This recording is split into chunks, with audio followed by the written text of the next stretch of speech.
అలానే మిస్సెస్ రావు. జూన్ 12 చంద్రబాబు నాయుడు గారు 4వసారి ముఖ్యమంత్రిగా ప్రమాణ స్వీకారం చేసినటువంటి రోజు. సరిగ్గా ఆ రోజుకి ఏడాది పూర్తి అవుతుంది 4వసారి ముఖ్యమంత్రిగా ఆయన బాధ్యతలు స్వీకరించి. మరి అపార అనుభవం ఉన్నటువంటి చంద్రబాబు నాయుడు గారు ఈ ఏడాది కాలంలో ఏం సాధించారు అనే దాని మీద ప్రజలకు తెలియజేసేటువంటి బాధ్యతను ఇప్పుడు ప్రభుత్వం తీసుకుంటుంది. సుమారుగా ఈ ఏడాది కాలంలో 10 లక్షల కోట్ల రూపాయల పెట్టుబడులను తీసుకురాగలిగారు చంద్రబాబు నాయుడు గారు. దానికి ఆయన బ్రాండ్ ఉపయోగపడింది. ఈ 10 లక్షల రూపాయల పెట్టుబడుల కారణంగా సుమారుగా 8.5 లక్షల మందికి ఉద్యోగ అవకాశాలు వస్తాయని చెప్పి అంచనా వేస్తున్నారు. మరోవైపు అమరావతి నిర్మాణం, ఇంకొక వైపు పోలవరానికి సంబంధించిన నిర్మాణం, విశాఖ సంబంధించినటువంటి రైల్వే జోన్, రాయలసీమలో పరిశ్రమలు స్థాపన, ఇవన్నీ కూలంకుషంగా ప్రజలకు అర్థమయ్యేటట్టు చెప్పాలి. ఏడాది పరిపాలన సందర్భంగా ఈ ఏడాదిలో ఏం సాధించాము అనే దాని మీద పెద్ద ఎత్తున ప్రచారం చేయాలి, పెద్ద ఎత్తున అవగాహన కల్పించాలి ప్రజలకి అనేటువంటి ఒక చర్చ ఇప్పుడు ప్రభుత్వ వర్గాల్లో జరుగుతుంది, ప్రభుత్వంలో కూడా జరుగుతుంది. మరి ఎందుకు గతంలో ఎప్పుడు లేనిది ఈసారి ఏడాది పరిపాలన మీద పెద్ద ఎత్తున ప్రచారం చేయాలి, ప్రజల్లోకి తీసుకెళ్ళాలి అనేటువంటి ఆలోచన ఇప్పుడున్నట్టు ప్రభుత్వానికి ఎందుకు వస్తుంది అని అంటే, డే 1 నుంచి వైఎస్ఆర్ కాంగ్రెస్ పార్టీ సూపర్ 6ల మీద విమర్శలు చేస్తుంది. చంద్రబాబు నాయుడు గారు ఎన్నికల ముందు సూపర్ 6లు అన్నారు. తాను పలావ్ పెడుతుంటే బిర్యానీ పెడతానని చెప్పి చంద్రబాబు నాయుడు గారు చెప్పారు. అందుకే బిర్యానీకి ఆశపడి ఆంధ్రప్రదేశ్ ప్రజలందరూ కూడా చంద్రబాబు నాయుడు గారిని ముఖ్యమంత్రిని చేశారు అనేటువంటి విషయాన్ని జగన్మోహన్ రెడ్డి గారు చెప్తూ ఉన్నారు. దీంతోపాటు చంద్రబాబు నాయుడు గారు ప్రమాణ స్వీకారం చేసినటువంటి మొదటి వారంలోనే లా అండ్ ఆర్డర్ సక్రమంగా లేదు అనేటువంటి అంశాన్ని ఢిల్లీ లెవెల్లో ప్రచారం చేసి రాష్ట్రపతి పాలన పెట్టాలి ఆంధ్రప్రదేశ్లో అని చెప్పి ఆ రోజున జగన్మోహన్ రెడ్డి గారు చంద్రబాబు నాయుడు గారి మీద విమర్శలు గుప్పిస్తూ ఢిల్లీలో ధర్నా చేశారు. ఆ తర్వాత పొలిటికల్ మర్డర్స్ జరుగుతున్నాయి, వైఎస్ఆర్ కాంగ్రెస్ పార్టీ వాళ్ళని వేటాడి వెంటాడి చంపేస్తూ ఉన్నారు అనేటువంటి నినాదాన్ని వినిపించారు. తీరా ఆ కేసుల వివరాలన్నీ తీస్తే తెలుగుదేశం పార్టీ వాళ్ళనే చంపినటువంటి దాఖలాలు ఉన్నాయి. ప్రజెంట్ అక్రమ కేసులు బనాయిస్తున్నారు వైఎస్ఆర్ కాంగ్రెస్ పార్టీకి సంబంధించిన లీడర్ల మీద. నీతివంతమైనటువంటి పాలనను 2019 నుంచి 2024 మధ్య కాలంలో అందించినప్పటికీ కూడా కక్షగట్టి కక్షాపూరితమైన రాజకీయాలు చంద్రబాబు నాయుడు గారు చేస్తూ ఉన్నారు. మొదలుపెట్టింది చంద్రబాబు నాయుడు గారు. రాబోయేటువంటి రోజుల్లో దీన్ని మేము మరొక లెవెల్కి తీసుకెళ్తామని చెప్పి వైఎస్ఆర్ కాంగ్రెస్ పార్టీకి సంబంధించినటువంటి కీలకమైనటువంటి లీడర్లు సజ్జల రామకృష్ణారెడ్డి గారు లాంటి వాళ్ళు చెప్తూ ఉన్నారు. ఇలాంటి పరిస్థితుల్లో అసలు కూటమి ప్రభుత్వం అధికారంలోకి వచ్చింది 164 మంది ఎమ్మెల్యేలతోటి, కేవలం 11 మంది ఎమ్మెల్యేలనే వైఎస్ఆర్ కాంగ్రెస్ పార్టీకి ఇచ్చింది. ఇంత పెద్ద ఎత్తున గెలవడానికి, చరిత్ర సృష్టించేలాగా ఈ గెలుపు ఉండడానికి కార్యకర్తలను తాము పనిచేశాము. బట్ అధికారంలోకి వచ్చిన తర్వాత మాకు ఏమి చేయలేదు ఈ ప్రభుత్వం అనేటువంటి అభిప్రాయంతో సొంత కార్యకర్తలు ఉన్నారు. అలాగే ప్రజలు కూడా చంద్రబాబు గారు అధికారంలోకి రాకముందు ఎన్నికల ప్రచారంలో ల్యాండ్ స్కామ్ గురించి చెప్పారు, శాండ్ స్కామ్ గురించి చెప్పారు, లిక్కర్ స్కామ్ గురించి చెప్పారు. మరి దానికి సంబంధించినటువంటి విచారణని సీరియస్గా చేపట్టడం లేదు అనేటువంటి ఒక అభిప్రాయం కూడా ఇటీవల వరకు కూడా ఉంది. కానీ ఇప్పుడు లిక్కర్ స్కామ్కి సంబంధించినటువంటి విచారణ వేగవంతం కావడంతో, ఈడీ కూడా ఎంటర్ కావడంతో ఇప్పుడు సీరియస్గా విచారణ సాగుతుంది అనేటువంటి అభిప్రాయం ఆంధ్రప్రదేశ్ ప్రజల్లో ఉంది.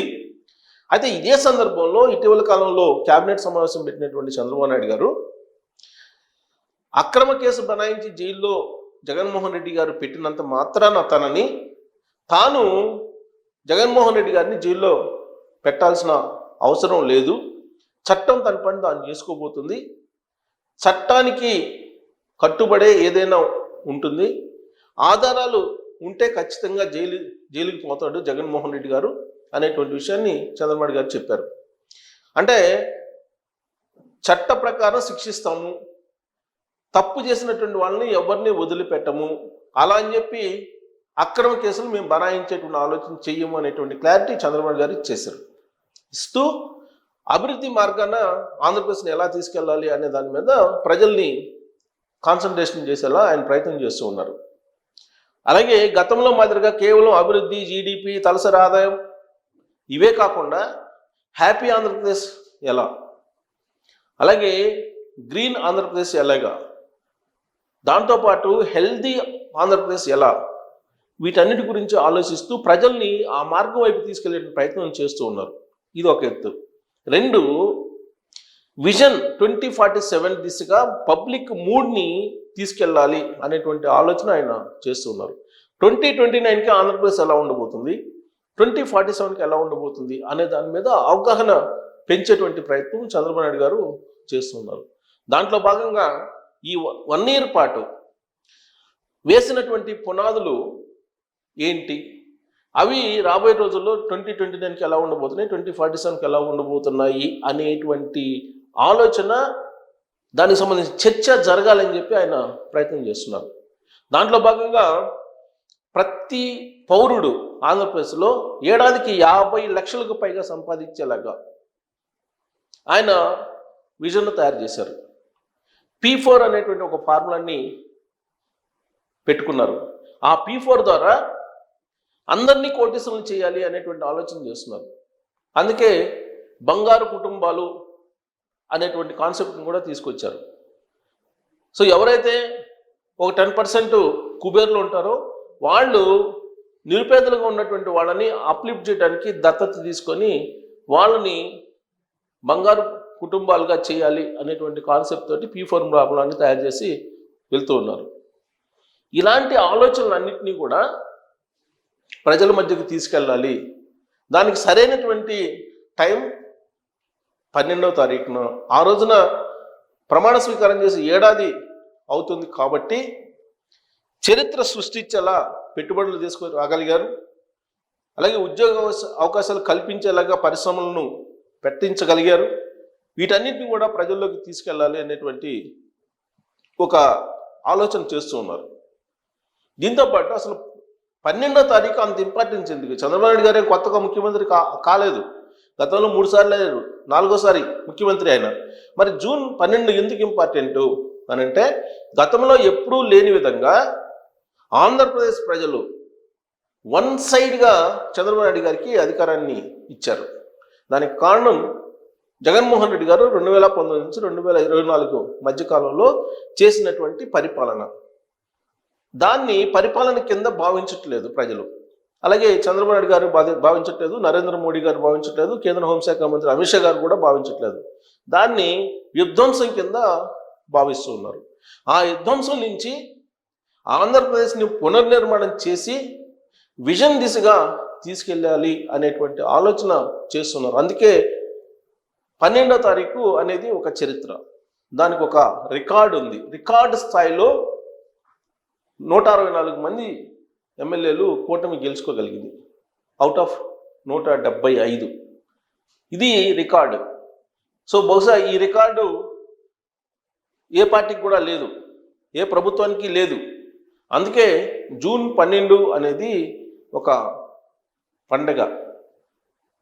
కూటమి ప్రభుత్వానికి, కూటమి ప్రభుత్వం తోటి నడిచినటువంటి ప్రజలకు, ఆంధ్రప్రదేశ్ ప్రజలకు, వీళ్ళందరికీ కూడా ఒక పండగ. అందుకే ఆ రోజున మునుపెన్నడూ లేని విధంగా, అసలు గతంలో ఎప్పుడూ చేయని విధంగా సెలబ్రేషన్స్ని చేసుకోవడానికి కూటమి ప్రభుత్వం సిద్ధమవుతుంది అనేటువంటిది వినిపిస్తుంది. దీని అంతటికీ కారణం ఏంటంటే, ప్రజలకి అసలు ఈ ప్రభుత్వం ఏం చేయబోతుంది అనే దాని మీద అవగాహన కల్పించాలి.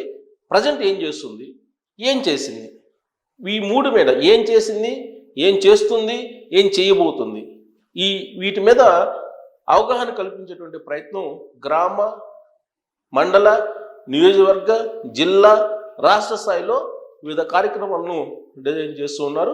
సో 12వ తారీఖున ఆంధ్రప్రదేశ్లో ఒక పండుగ వాతావరణం, ఒక యుద్ధంలో గెలిచినటువంటి విజయోత్సవం, ఇలాంటి ఏ పదం వాడినా సరే చరిత్రలో ఒక రికార్డు కాబట్టి ఆ రోజున పెద్ద ఎత్తున సంబరాలు చేసుకోవడానికి ఆంధ్రప్రదేశ్లో ఉన్నటువంటి ప్రభుత్వం, ఆంధ్రప్రదేశ్లో ఉన్న ప్రజలు సిద్ధమవుతున్నటువంటి క్రమం. అదొక చరిత్రలో నిలిచిపోయేటువంటి జూన్ 12 అనేది ఆ స్థాయిలో ఉండాలి ఈ సంబరాలు అనేది డిజైన్ చేస్తూ ఉన్నారు. దీని అంతటికి కారణం గత ప్రభుత్వం తాలూకు విధ్వంసం అని చెప్పి ఈ కూటమి ప్రభుత్వం భావిస్తూ ఉంది. మరి మీ అభిప్రాయం ఏంది? సంబరాలను పెద్ద ఎత్తున చేయాలా? అవగాహన ప్రభుత్వం ఏం చేస్తుందనే దాని మీద ప్రజలకు తెలియజేయాలా? అవసరం ఉందా లేదా అనే దాని మీద మీరు కామెంట్ చేయొచ్చు. Thank you.